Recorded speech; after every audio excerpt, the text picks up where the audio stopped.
Do you love me? क्या तुम मुझे प्यार करते हो? Do you love me? क्या तुम मुझे प्यार करते हो? डू यू मिस मी? क्या तुम मुझे याद करते हो? डू यू मिस मी? क्या तुम मुझे याद करते हो? That girl is a Tom boy. वो लड़की लड़कों जैसी हरकतें करती है। The company has gone Bang. The company has gone bunk. Company का बेड़ा गर्क हो गया। Ayesha is a talkative girl. Ayesha एक बातूनी लड़की है।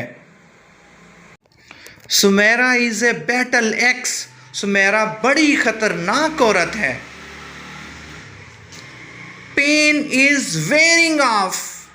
दर्द कम होता जा रहा है। Imran Khan is out of this world. Imran Khan इंतहाई खूबसूरत है। I love my husband with all my heart and soul. मैं अपने शौहर से दिलो जान से प्यार करती हूँ। इंग्लिश सीखने के लिए मेरे चैनल को ज़रूर सब्सक्राइब करें और बेल आइकन का बटन ज़रूर प्रेस करें। Thank you so much.